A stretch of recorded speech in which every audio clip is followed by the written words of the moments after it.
Hello everyone, आज हम पाठ 2 बड़ा के प्रश्न उत्तर करेंगे। इसमें प्रश्न क्या है, बड़े बनाने के लिए पिट्ठी किस प्रकार बनाई जाती है। तो इन प्रश्नों के उत्तर ढूंढने के लिए हम पहले पाठ में ही कोशिश करेंगे। तो बड़े बनाने के लिए पिट्ठी किस प्रकार बनाई जाती है, इसके लिए हम चलते हैं पेज नंबर 5 पर। पेज नंबर 5 पर आप देखेंगे, यहाँ से मेरे पूर्व रूप से तो आप परिचित ही होंगे। तो अरहर, उड़द, मूंग, मोठ आदि अन्न मेरे पूर्व रूप हैं। इन अन्नों को हाथ चक्की, पंचक्की, तेल चक्की अथवा विद्युत चक्की में दलकर दाल बनाई जाती है। और इसके बाद फिर दाल, विशेष रूप से मैं उड़द की दाल का बनाया जाता हूँ। दाल को पूरी पूरी रात पानी में भिगोकर रखा जाता है। और इसके बाद आगे हम रीड करते हैं। तो इसके बाद क्या किया जाता है, इसके बाद मुझ पर से छिलका उतारा जाता है। और छिलका उतारने के बाद सिल लोढ़े से मेरी खूब पिसाई होती है, मेरे कण कण का चूरा कर दिया जाता है। तो इसी से पिट्ठी बनती है। तो इस उत्तर को हम कैसे लिखेंगे, आप ध्यान से सुनना। पिट्ठी बनाने के लिए मैं यहाँ से शुरू कर रही हूँ। पिट्ठी बनाने के लिए अरहर, उड़द, मूंग, मोठ आदि अन्न को चक्की की सहायता से दाल में पीसा जाता है। अरहर, उड़द, मूंग, मोठ आदि अन्न को चक्की की सहायता से दलकर दाल में बदला जाता है। दाल को पूरी रात पानी में भिगोकर रखा जाता है। दाल को पूरी रात पानी में भिगोकर रखा जाता है। उसके बाद उसके छिलके को उतारा जाता है। उसके बाद उसके छिलके को उतारा जाता है और सिलबट्टे से खूब रगड़ाई पिसाई की जाती है। सिलबट्टे से इसकी खूब पिसाई की जाती है। इसके कण कण का चूरा कर दिया जाता है। इसी को पिट्ठी का नाम दिया जाता है। एक बार फिर से मैं इस क्वेश्चन का उत्तर रिपीट कर रही हूँ। पिट्ठी बनाने के लिए अरहर, उड़द, मूंग, मोठ आदि अन्न को चक्की की सहायता से दलकर दाल में बदला जाता है। दाल को पूरी रात पानी में भिगो दिया जाता है। तब इसके छिलके को उतारा जाता है और सिलबट्टे से खूब रगड़ा जाता है। इसके कण कण का चूरा कर दिया जाता है। इसी को पिट्ठी का नाम दिया जाता है। अब हम ख करेंगे, बड़ा किस किस चीज़ के साथ खाने से स्वादिष्ट लगता है। तो इसका उत्तर भी हम देखते हैं पाठ से। ये यहाँ से मैं रीड करती हूँ। बस इस तरह इतना सब होकर मैं बड़ा नाम पाता हूँ। प्लेटों में सजकर अचार चटनी के साथ स्वाद देता हूँ। कभी कभी पानी में भिगो मुझे कुछ ठंडा कर दही सोट के साथ भी मेरा जायका लिया जाता है। तो यहाँ से हम इस उत्तर को कैसे लिखेंगे कि बड़ा अचार चटनी के साथ खाने से स्वादिष्ट लगता है। अचार चटनी के साथ खाने से स्वादिष्ट लगता है। कभी कभी इसे पानी में भिगोकर और ठंडा कर दही सोट के साथ भी खाया जाता है। कभी कभी इसे पानी में भिगोकर और ठंडा करके दही सोट के साथ भी खाया जाता है। प्रश्न गए,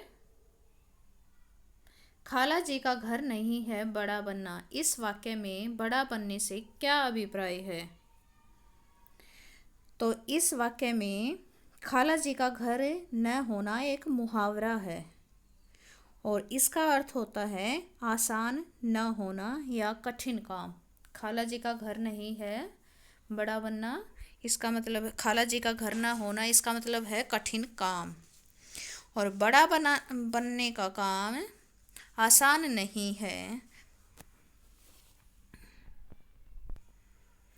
अभी आपने देखा ना, बड़ा बनाने के लिए कितनी लंबी प्रक्रिया करनी पड़ती है। तो बड़ा बनाने के लिए बहुत मुश्किल काम है। तो इसको कैसे लिखेंगे कि बड़ा बनाने का काम आसान नहीं है। अन्न से दाल बनाना, उसकी तरह तरह की चक्कियों का प्रयोग करना और दाल को रात पर पानी में भिगो कर रखना, फिर उसका छिलका उतार कर सिलबट्टे पर पीसना और उसे आकार देकर उबलते घी में तलना एक लंबा और कठिन काम है। यह कार्य न तो आसान है और न ही जल्दी होने वाला। इसलिए लेखक ने कहा है, खाला जी का घर नहीं है बड़ा बनना। यहाँ पर प्रश्न घ भी दिया है। टेढ़ी खीर का मतलब है कठिन कार्य। बड़ा बनना टेढ़ी खीर क्यों है? तो यहाँ पर ग और घ का एक जैसा ही उत्तर हम लिख सकते हैं, क्योंकि दोनों में वही प्रक्रिया लिखनी है। ये द्विअर्थी प्रश्न है, क्योंकि खाला जी का घर नहीं है ये भी कठिन कार्य होता है और टेढ़ी खीर का मतलब भी कठिन कार्य होता है। इस वाक्य में बड़ा बनने से क्या अभिप्राय है और इसमें पूछा गया बड़ा बनना टेढ़ी खीर क्यों है, तो मुझे लगता है कि दोनों प्रश्नों का उत्तर एक जैसा ही हो सकता है। तो यहाँ पर इन दोनों लाइनों के दो दो मतलब निकल रहे हैं कि खाला जी का घर नहीं है बड़ा बनना। एक तो बड़ा बनना समाज में बड़ा बनना, अपनी एक इमेज बनाना, और यहाँ पर टेढ़ी खीर का मतलब है कठिन कार्य, ये भी एक बड़ा बनना। तो यहाँ पर भी है कि किसी इंसान का बड़ा बनना कठिन काम है। जैसे जैसे इंसान बड़ा होता है वैसे वैसे उसकी जिम्मेदारियां भी बढ़ती जाती हैं। उसे दिन रात परिश्रम करके परिवार को सुख देने का कार्य करना पड़ता है। जहाँ वह कार्य करता है वहाँ की जिम्मेदारियां भी उसे पूरी तरह की निभानी पड़ती है। तो इस तरह से हम दोनों प्रश्नों का उत्तर एक जैसा लिख सकते हैं। अगला क्वेश्चन, बड़े को स्वादिष्ट बनाने के लिए उसमें क्या क्या मिलाया जाता है? ये यहाँ पर है कि मुझ में किशमिश, काली मिर्च, गोला, गिरियाँ आदि भी भरकर उस खोलते तेल में छोड़ दिया जाता है। और इसके बाद हमने वहाँ नीचे पढ़ा था कि बड़े में अचार चटनी के साथ, दही सौंठ के साथ और पानी में ठंडा करके भी इसका स्वाद लिया जाता है। तो इन दोनों को मिलाकर हम इसका उत्तर लिखेंगे कि बड़े को स्वादिष्ट बनाने के लिए इसमें किशमिश, काली मिर्च, गोला, गिरियाँ आदि को भी मिलाया जाता है। कभी कभी स्वाद बढ़ाने के लिए अचार चटनी के साथ परोसा जाता है। ठंडा बड़ा प्राय दही सौंठ के साथ परोसा जाता है। तो अब हमारे सारे क्वेश्चन आंसर हो चुके हैं। एक बार इनकी रिवीजन ले लेते हैं। बड़ा बनाने के लिए पिट्ठी किस प्रकार बनाई जाती है? तो यहाँ पर लिखेंगे, पिट्ठी बनाने के लिए अरहर, उड़द, मूंग, मोठ आदि अन्न को चक्की की सहायता से दलकर दाल में बदला जाता है। दाल को पूरी रात पानी में भिगो कर रखा जाता है। तब इसके छिलके को उतारा जाता है और सिलबट्टे से खूब रगड़ाई पिसाई की जाती है। इसके कण कण का चूरा कर दिया जाता है। इसी को पिट्ठी का नाम दिया जाता है। आगे है, बड़ा किस किस चीज़ के साथ खाने से स्वादिष्ट लगता है? बड़ा अचार चटनी के साथ खाने से स्वादिष्ट लगता है। कभी कभी इसे पानी में भिगोकर और ठंडा करके दही सौंठ के साथ भी खाया जाता है। प्रश्न गए, खाला जी का घर नहीं है बड़ा बनना, इस वाक्य में बड़ा बनने से क्या अभिप्राय है? खाला जी का घर न होना एक मुहावरा है। इसका अर्थ है आसान न होना या कठिन काम। बड़ा बनाने का काम आसान नहीं है। अन्न से दाल बनाना और उसके लिए तरह तरह की चक्कियों का प्रयोग करना कठिन काम है। दाल को रात भर पानी में भिगो कर रखना, फिर उसका छिलका उतार कर सिलबट्टे पर पीसना,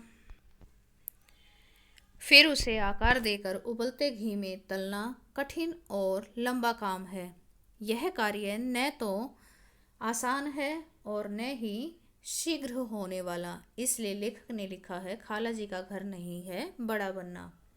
घ, टेढ़ी खीर का मतलब है कठिन कार्य। बड़ा बनना टेढ़ी खीर क्यों है? टेढ़ी खीर एक मुहावरा है जिसका मतलब है कठिन काम। बड़ा बनना वास्तव में बहुत कठिन है। बड़ा बनने के लिए तरह तरह के कष्टों को झेलना पड़ता है।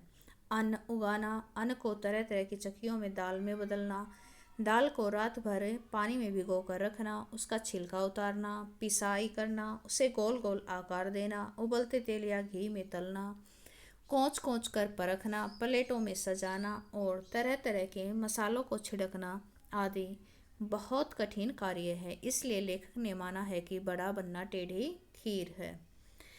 यहाँ पर मैंने आपको बताया था कि ग और घ में बड़ा बनना द्विअर्थी लाइन है। इसका दूसरा मतलब क्या होगा, बड़ा बनना टेढ़ी खीर क्यों है। इस वाक्य का एक दूसरा अर्थ भी निकलता है, किसी इंसान का बड़ा बनना भी कठिन काम है। जैसे जैसे इंसान बड़ा होता है वैसे वैसे उसकी जिम्मेदारियां भी बढ़ती जाती हैं। उसे दिन रात परिश्रम करके अपने परिवार को सुख देने का कार्य करना पड़ता है। जहाँ वह कार्य करता है वहाँ की जिम्मेदारियां भी उसे पूरी तरह से निभानी पड़ती हैं। लास्ट, बड़े को स्वादिष्ट बनाने के लिए उसमें क्या क्या मिलाया जाता है। बड़े को स्वादिष्ट बनाने के लिए उसमें किशमिश, काली मिर्च, गोला, गिरियाँ, नमक मिर्च आदि को भी मिलाया जाता है। कभी कभी स्वाद बढ़ाने के लिए अचार चटनी को भी परोसा जाता है। ठंडा बड़ा तो प्राय दही सौंठ के साथ परोसा जाता है। तो आज आपको ये प्रश्नोत्तर कॉपी में लिखने और अच्छे से याद करने हैं।